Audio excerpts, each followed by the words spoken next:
The triangle was the instrument in school. In music class, they'd always give the kid who had no musical ability.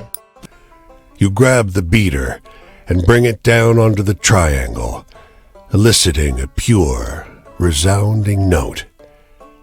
The mustachioed ghost appears next to you, doubled over, invisible to the furious orchestra. I never thought you'd fall for that.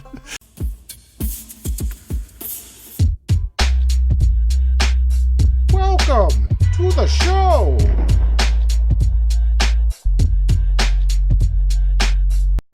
What's up, everybody? Welcome back to the channel. I'm KIDDKARIZMA, and we're back playing some more Where the Water Tastes Like Wine. There's another story of Philadelphia. I thought I already did. Yeah, let's hear the story. These men lean against the wall of this hardware store smoking and chatting. They wave you over. You heard this one before. They launch into a group. The Thunderbird people who flew when they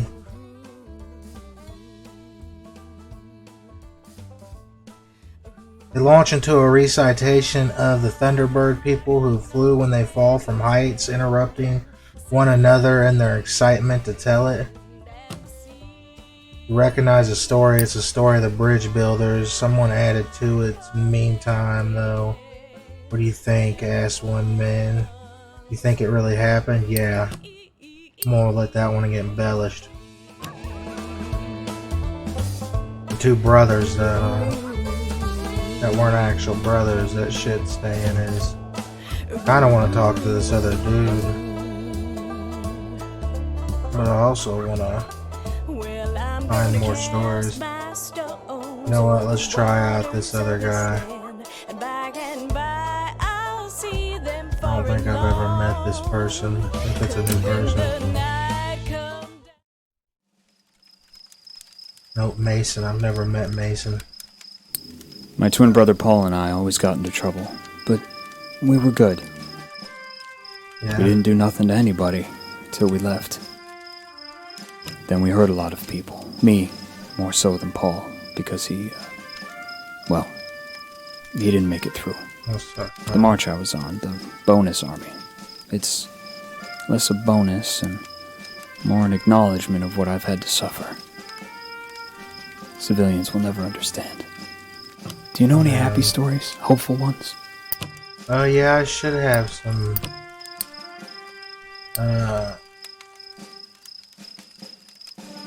Actually, no, that would be a sad story. The story of the dog. No. That's not happy. Those wouldn't be happy. No. That would be happy. No, that would be love. Massive thunderstorm.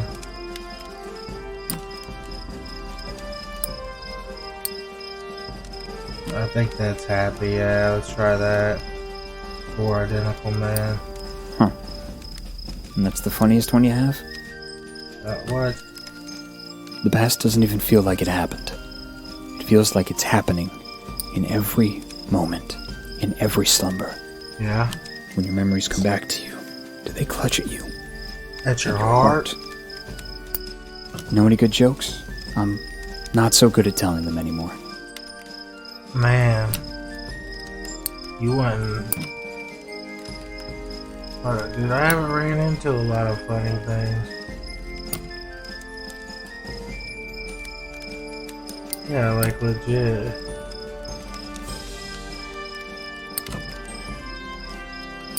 Let's say that would be funny, mate. Yeah. Letterman's Cave. Wish I could tell that one to my sister. My faith? Well, God and I haven't been on speaking terms since I got the infection. I gave the fucker so many chances to make things right, and he hasn't followed through. Damn, man. Tell me a happy story. Something to make the world seem kind.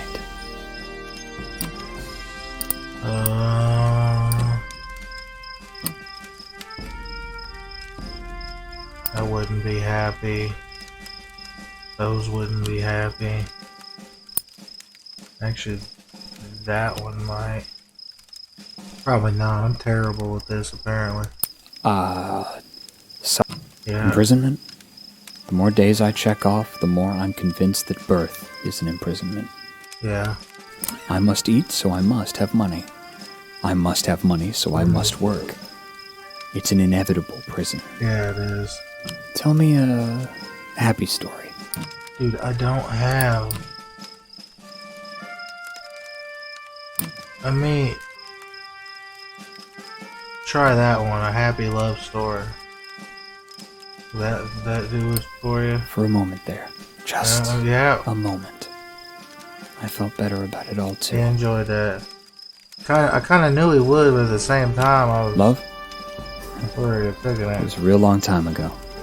I pulled a ribbon on her hair, and her pigtails came undone, and she tattletaled on me. Never really tried after that. Damn. So anyway, tell me a funny story? You seem like you know... You just want me to tell you all about the funny thing. Oh boy, wouldn't have ran away. Thunderstorms, probably not. What about the woman? I highly doubt it. I don't even remember what she was And that's doing. what you think when you think of tragedy. Huh. Mods say that we only get as much sadness as we make. Yeah. Paul's ghost is providing me a little extra. Here's the sun. I've got to go. I'm headed up the road this way. You're going back up towards... Will our paths cross? Yeah, I might be heading back towards that way at some point. I've been heading south this whole time. I want to get to the middle of the Days country. come and go when the terrors return. Maybe get into some They'll never southern be able to horror pay back what they owe me, stories. but I'll always keep at 'em. What about you? Is there something somebody owes you? No, nobody owes me anything. Nation Chapter 2. Alright, so we're gonna head south. Or actually, we're gonna head over here and hit this story. I gotta say, some of these side stories are pretty interesting. You come across a girl picking wild blueberries. She smiles and greets you. "Anin."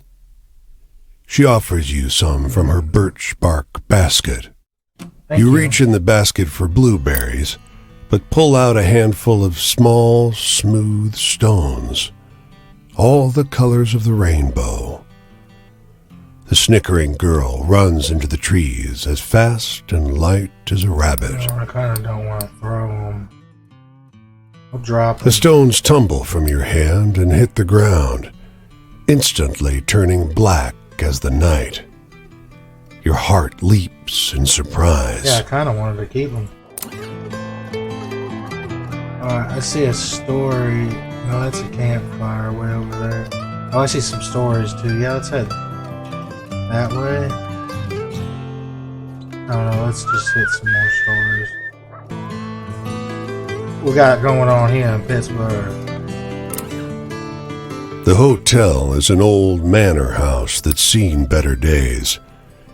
A grand structure surmounted by a gambrel roof that dwarfs the house itself. It's eerily still, but for two boys at play. Each one so small and light, they barely leave tracks in the deep snow.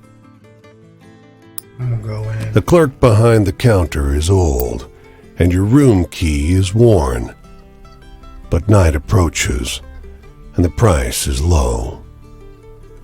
Just before you shut the room door, there they are, the twins, staring at you from the corridor.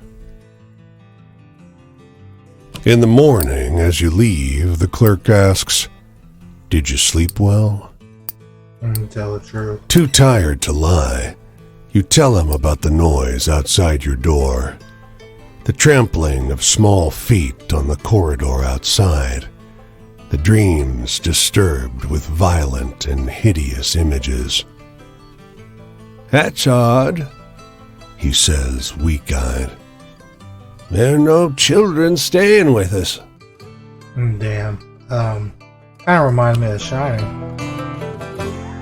Alright, let's talk to this thing over here. Story. The waitress at this diner is sharing an outlandish tale of one of her regulars. I heard it from my sister-in-law, she says. It happened to her daughter's friend, it's true. She noticed you listening. Hey, have you heard this one before? She regales you of a story with a bottomless lake of clean water. Halfway through, you realize it's a story of the winged goat by pristine water, but highly embellished. That was already a crazy tale. Make it more wild. Weird how I'm living all these stories and they're moving along. It's legit tall tale shit right there. That's Pennsylvania. That's Ohio. Let's hit Ohio. What we got going on here? There's a truck parked here. The driver mistakes your look for curiosity. You want to see something interesting? He asks, pointing to the trunk. He opens it. There's hundreds of metal tubes with little numbered screw-on caps sorted in wooden racks. Why? We've been surveying, he said. It's my job to study soil health. The trunk has a map taped to it, marked with numbered dots. I can show you the one from your hometown if you see it here. It's not on the map. It's an official-looking map, but the state borders and rivers are wrong. Half your county is missing. The surveyor offers you a coin for directions to your hometown, but his notes are funhouse mirror English writing. Fascinating, he murmurs. We learn so much from you folks. The hell do you mean by that? Cleveland is small. Can I go into Cleveland? No. I want to see some tails around. Yeah, let's hit Columbus.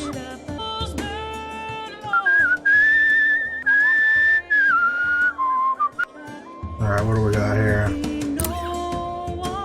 The man lowers his paper as you come near. His weather-beaten face is drawn. They say it's spreading. The dust is strangling the land. Half my cattle suffocated in the last storm. We cut open the carcasses to salvage the meat. They were filled with mud. Oh man, it's terrible. He licks his cracked lips. They stay dry. His land is dying. If the harvest fails again, people will too. You look past him, over his dust-choked fields. You can't imagine anything growing here. Can't move away. Where would we go? My family came here for a fresh start. All we have is our claim. His voice is hoarse. We came here when there was no more work back home. Now this. If we leave, it'll just be something else. Oh, all right, man. Your skin prickles gently, though the sky is still clear. Duster's on its way. Big one. He calls after you. Come by in a week. I doubt there'll be a building left standing. Oh, man.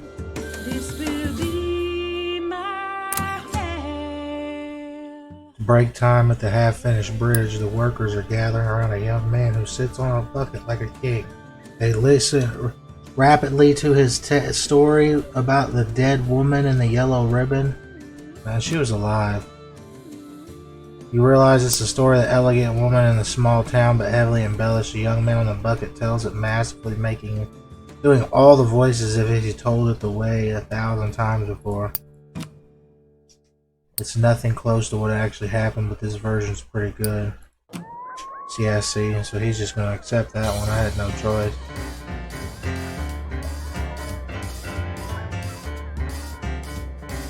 There's the Midwest. There's West Virginia, Ohio. That's Cincinnati. Let's hit Cincinnati. It's good to be a wanderer. Whose stories? This looks like an embellishing story. Yep.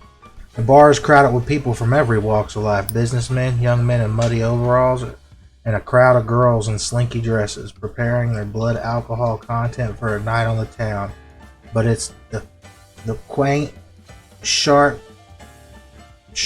man in the fedora who catches your attention.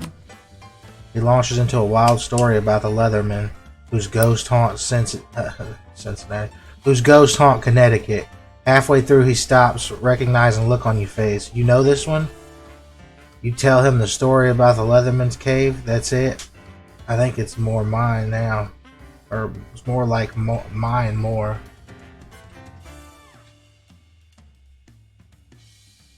He launches into a wild story about the Letterman, whose ghost haunt Connecticut. Halfway through, he stops, recognizing the look on your face. You know this one? He tells the story about the Letterman's cave. That's it. I think I like mine more. It's more exciting, true. So that's why I keep telling him my way, he says. Let's get another round and do a competitive test on the other folks, shall we? By the end of the night, the whole bar agrees the new version is better. It might be because your new friend bought them all drinks. Damn, he's changing my stories. I like that one, people being mistaken. A woman waits while a man in a truck fills 2 of her buckets with scoops of whitish powder from a bin. She sees you staring. Want to make some cash? She calls. Doing what? She takes you up the drive to her farmhouse, where her son and daughter are mixing something in a metal barrel. Locust bait, she says. Poison? The town bought enough for everyone, but we gotta mix it ourselves. She'll pay you to help. Yeah. You use a broom handle to mix the poison with bran. The teens watch from the porch, faces frozen in distrustful scowls. Their mother pays you well, but later in the day you feel lightheaded, tingling pins and needles all over. Everyone's gonna get sick. You feel only a little better after you vomit. Let's go into Cincinnati.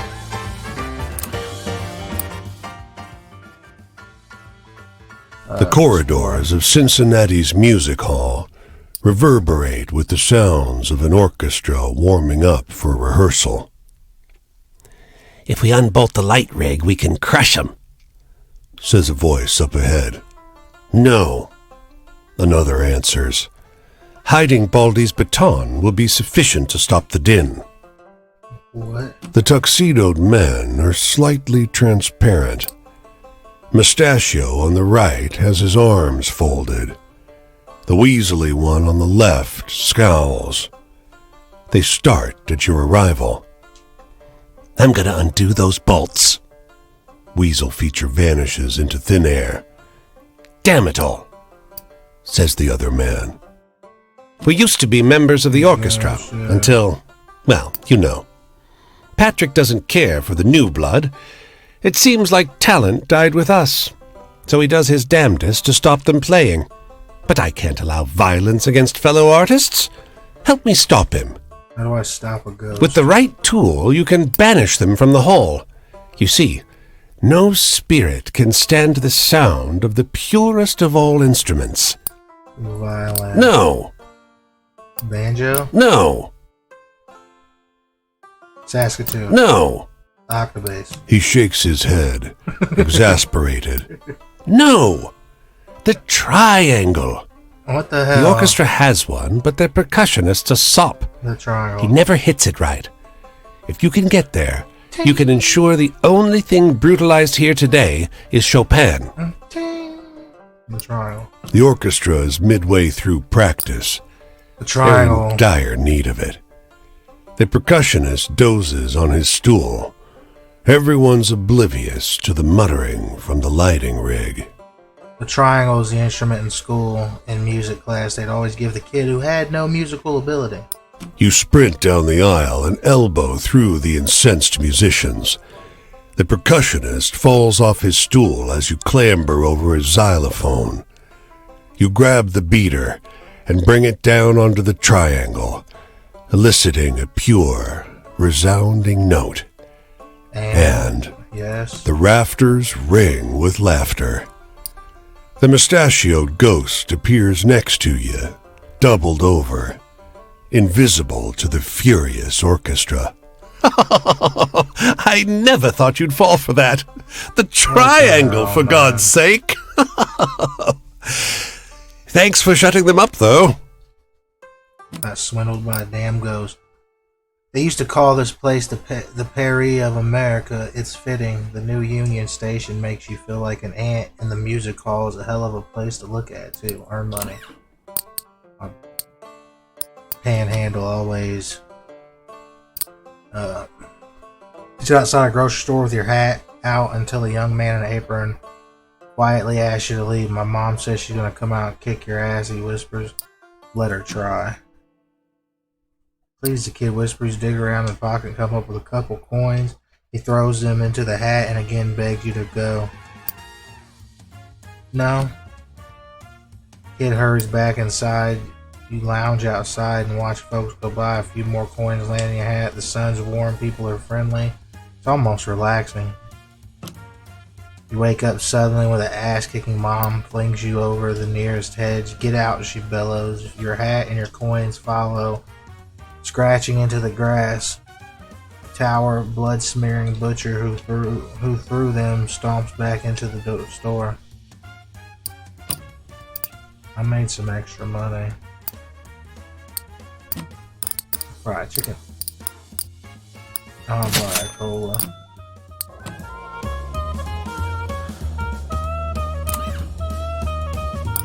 Hold on, like, can I heal? I'll buy a coffee. And I'm broke.